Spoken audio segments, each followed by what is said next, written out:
Hola chicos y chicas, ¿cómo están? Bienvenidos a un nuevo video. No olviden por favor suscribirse, dejarme también sus comentarios y seguirme en mis otras redes sociales, donde también ahí se van a divertir muchísimo. Tampoco olvides darle like y compartir el video con amigos y familiares para que se enteren de lo que estamos hablando por acá. Hoy te platico de la penitenciaría más temida en todo México, que se inauguró durante el Porfiriato.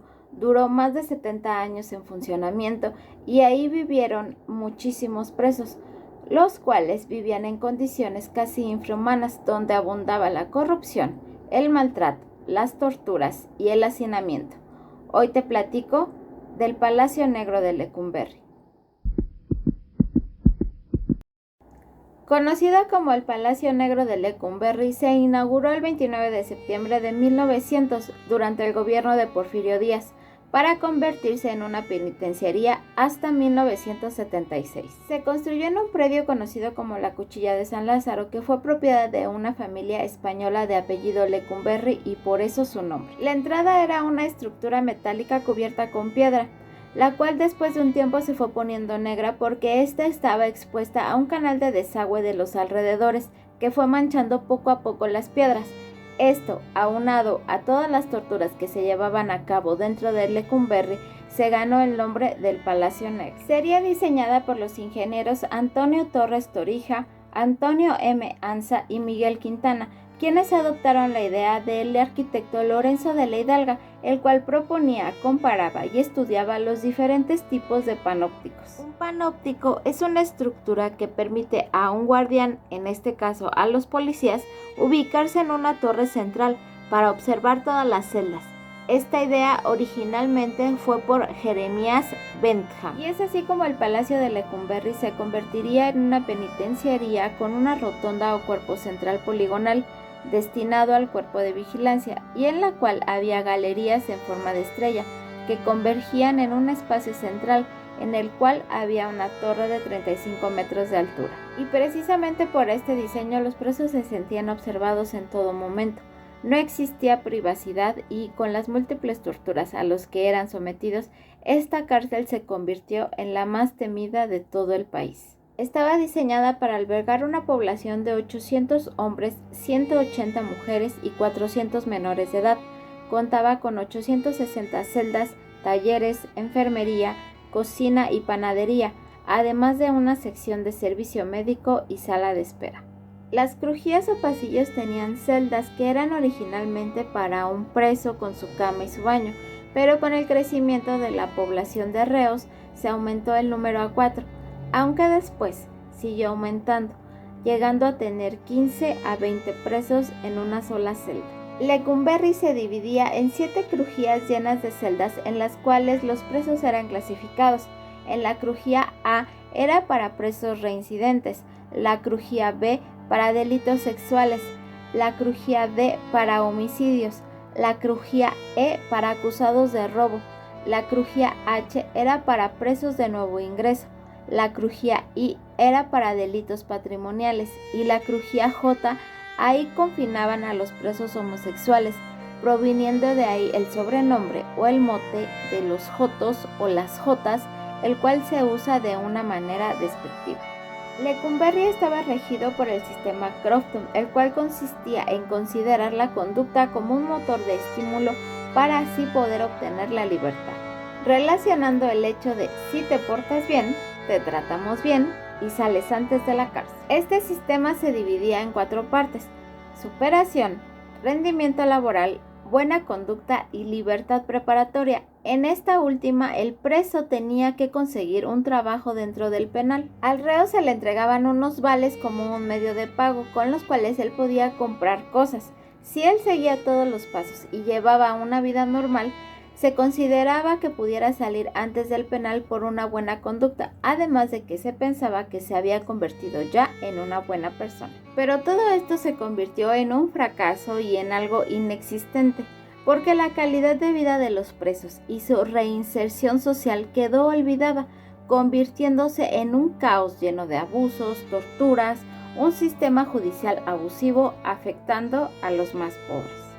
En 1908 se dio autorización para ampliar la penitenciaría y poder albergar a 996 internos, pero en 1971 se registró una población de 3.800 internos en esta prisión, y para 1976 ya la población era de 6.000 presos en total.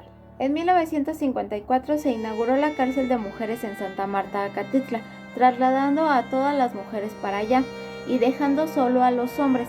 Sin embargo, comenzó a haber una sobrepoblación y llegaron a estar hasta 20 presos en la misma celda, que medía 3,50 de largo por 2,10 de alto, viviendo hacinados y en condiciones infrahumanas. El 2 de octubre de 1900 llegaron a Lecumberri los 5 primeros presos: el zapatero Rafael Buendía, el tenedor de libros Antonio Andino, el canastero indígena Manuel Zúñiga, el cochero Pedro Sánchez y Zenobio Godoy, quien había matado a una de sus 8 esposas. Durante la decena trágica en 1913 fueron asesinados el presidente Francisco I. Madero y el vicepresidente José María Pino Suárez, a espaldas del edificio de Lecumberri.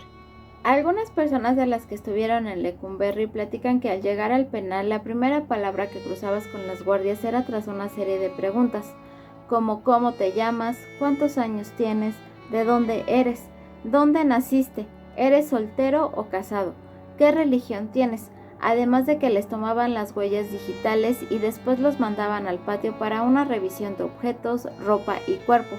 Después de esto los medían y los pesaban y les tomaban una foto con su número de identificación, de frente y de perfil. Se les entregaba un uniforme que al principio fue de rayas y después pasó a ser azul. En este uniforme llevaba un gorro, el cual tenía también su número de identificación. La estancia en Lecumberri estaba condicionada por tu capacidad de pago, es decir, dependiendo de lo que pagabas o de lo que tenías, era como vivías. Y por esto todo se manejaba por cuotas: talleres, baños, comida, bebida, incluso las celdas, que iban desde los 1,000 pesos hasta los 15,000. Y estas celdas eran adquiridas por presos que eran denominados los macizos, personas que tenían mucho dinero. En Lecumberri era muy común que en una celda vivieran alrededor de 20 personas. Otras no tenían para pagar estas cuotas y dormían en el patio y en los baños. Y es aquí cuando surge el término de vampiros, que son personas resignadas a dormir de pie, amarradas de cualquier tubo, pared o ladrillo, por medio de un cinturón o de cualquier cinta. La mayoría de los presos eran explotados por los presidentes o mayores, los comandantes y los cabos, quienes también eran presos. Los primeros que mandaban eran los que se encontraban al interior de la crujía, quienes se encargaban del día a día. Los segundos eran los que se encargaban de cobrar por ellos. Y también había comandos como el de la suástica, y según el multiasesino Goyo Cárdenas, eran 6 muchachos en la crujía D que ofrecían protección a los nuevos, les cobraban 100 pesos semanalmente y si se negaban a pagar, los golpeaban hasta obligarlos a hacerlo. Dentro de Lecumberri había un lugar que se llamaba el Apando, el cual era una celda de castigo muy temida por los presos, porque era un lugar de sufrimiento, donde los encerraban desde días, semanas y meses enteros. Era una celda totalmente de lámina en la cual se les proveía muy poco alimento, tal vez una vez al día o una vez cada 2 días dependiendo del castigo, sin luz, sin agua, sin ventilación y sin baño, durmiendo sobre sus propias heces. Abajo del apando se encontraba un baño de vapor, el cual se mantenía húmedo y caliente, y de esta forma el calor ascendía por las paredes y techo, tocando el piso del apando y quedando los presos castigados en un ambiente caluroso y bochornoso. Otro castigo que los guardias les imponían a los presos era el chocho, el cual consistía en que el preso estuviera agachado o hincado durante 4 horas tallando una pesada piedra. Este castigo lo imponían después de la fajina, y la fajina se refiere a las labores del aseo. Los presos con sentencias mayores a 5 años eran aislados en los torrentes N y S, 2 cárceles dentro de la misma cárcel, las cuales también fueron diseñadas con el modelo panóptico y que eran conocidas como las jaulas de león, siendo celdas de malla ciclónica saturadas de presos, sin protección para refugiarse de la lluvia, frío o sol, sin camas y sin baños. Estas celdas después serían destinadas para presos políticos, como el sinnúmero de personas que fueron encarceladas por ser opositoras al régimen priista. Con el movimiento estudiantil del 2 de octubre de 1968 y en particular con la matanza de los estudiantes en la Plaza de las Tres Culturas en Tlatelolco, llevaría a Lecumberri a más de 168 estudiantes y profesores que fueron encarcelados como presos políticos en la Crujía N, separados de los presos comunes. Entre estos presos se encontraba el ingeniero Heberto Castillo, fundador de varios partidos políticos como el Partido Mexicano de los Trabajadores y el Partido de la Revolución Democrática, además del escritor José Revueltas, quien escribió el libro de Lapando, contando sus experiencias vividas en Lecumberri por un periodo de 2 años y medio. Muchos de estos presos políticos eran llevados de crujía en crujía para que fueran abusados sexualmente. Entre otras personalidades que pisaron Lecumberri se encuentra Ramón Mercader, quien fue asesino de León Trotsky, y David Alfairo Siqueiros, siendo un recurrente visitante de esta penitenciaría. La última vez que estuvo en Lecumberri fue por criticar el gobierno de López Mateos en unas conferencias que dio en Sudamérica, pero al llegar aquí a la Ciudad de México fue acusado de disolución social y encarcelado. Se dice que Pablo Neruda lo visitaba mucho y en una ocasión le llevó un maletín lleno de pistolas y le dijo: por si se arma la revolución. Siqueiros en Lecumberri pintó un biombo que fue escenografía para una obra de teatro dentro del penal llamada Licenciado, no te apures, escrita por el reo Roberto Hernández Prado, siendo una crítica a los abogados que extorsionaban a sus clientes. Además de este biombo que pintó Siqueiros, él pintó varios murales dentro de su celda, pero fueron derrumbados cuando se remodeló Lecumberri para convertirse en el Archivo General de la Nación. Otra personalidad que fue parte de las filas de Lecumberri fue el Divo de Juárez. Juan Gabriel ingresó a Lecumberri en 1969 tras una falsa acusación por robo a la actriz Claudia Islas, quien estaba casada con un militar. Ella decía que le había robado unas joyas de su casa en una fiesta que ella hizo y se le impuso a Juan Gabriel una multa de 5,000 pesos. Pero él no tenía para pagar esa cantidad y es por eso que pasó año y medio en Lecumberri, donde fue golpeado y abusado sexualmente, pero los guardias lo empezaron a cuidar y a defender porque ellos le pedían que les cantara. Doña Ofelia Urtuzuastegui conoció a Juan Gabriel en una fiesta porque lo llevó su esposo, el general Andrés Puentes Vargas, quien era director del penal y llevaba a Juan Gabriel a fiestas privadas. Doña Ofelia le preguntó que qué hacía en la cárcel y él le platicó su historia. Y es aquí cuando ella se apiada de él y le paga la fianza, además de que lo hospedó en su casa por 11 meses. Durante el tiempo que Juan Gabriel estuvo en Lecumberri, escribió algunas de sus canciones, entre ellas No tengo dinero, Me he quedado solo, Tres claveles y un rosal, e Iremos de la mano. La recreación en los presos también fungía un papel muy importante y en ocasiones la dirección llevaba espectáculos de circo o colocaba un televisor en medio de la crujía para que vieran una película. Fomentaba los deportes como el box, además de juegos como el ajedrez, dominó y cartas que no podían faltar. Silvia Pinal, Silvia Derbez y Tintán visitaron Lecumberri como una acción humanitaria. Incluso se grabó la famosa escena de la película Nosotros los Pobres, la cual era protagonizada por Pedro Infante. En esta escena, Pedro Infante obliga al tuerto a gritar: Pepe el Toro es inocente. Durante sus 76 años como prisión tuvo 2 escapes importantes. Uno de ellos fue por Dick White Walker, un narcotraficante estadounidense, quien al llegar al penal fue puesto en la crujía O, liderada por un señor de nombre Fernando, quien le pedía a los guardias que le llevara a estadounidenses para que así él pudiera cobrarles por los derechos a los servicios en dólares. El señor Fernando llevó a Dick White a los teléfonos para que le hablara a sus papás y le dieran $10,000, pero cuando llamó Dick White, él les dijo a sus padres que no les dieran ni un solo dólar.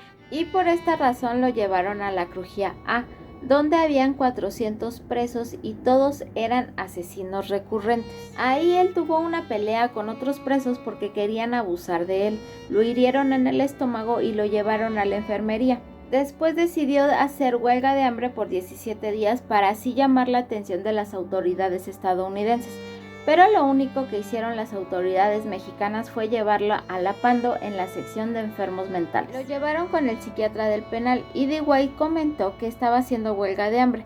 Es cuando el doctor decidió darle un tratamiento de electroshock, lo que hizo que inmediatamente terminara su huelga de hambre, y después lo llevaron a la crujía F, donde vivía en mejores condiciones, porque decidió pagar una cuota de $100 al mes.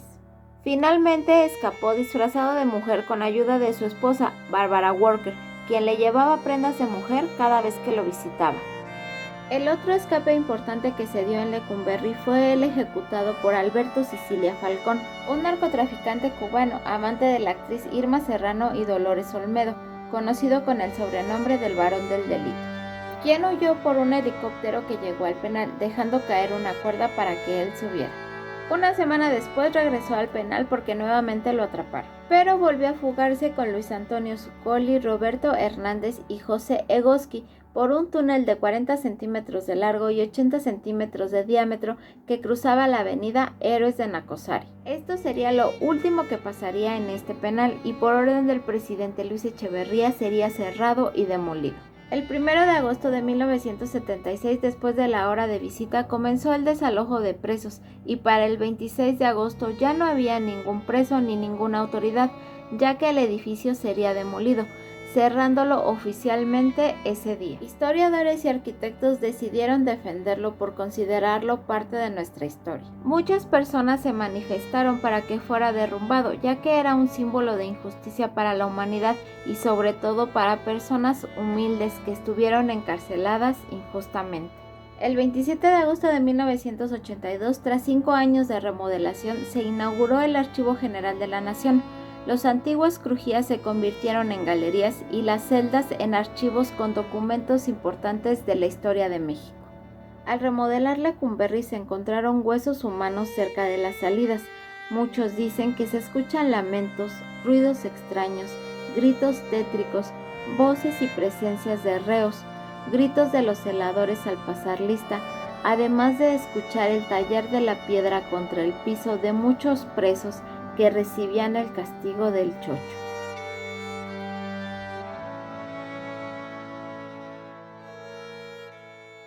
Bueno, chicos y chicas, hasta aquí el videito de hoy. Espero que te haya gustado bastante. No olvides por favor suscribirte, dejarme tus comentarios y seguirme en mis otras redes sociales, donde también ahí te vas a divertir muchísimo. No olvides por favor darle like y activar la campanita de notificación para que cuando haya un videito nuevo se te avise. Nos vemos en otro video. Adiós.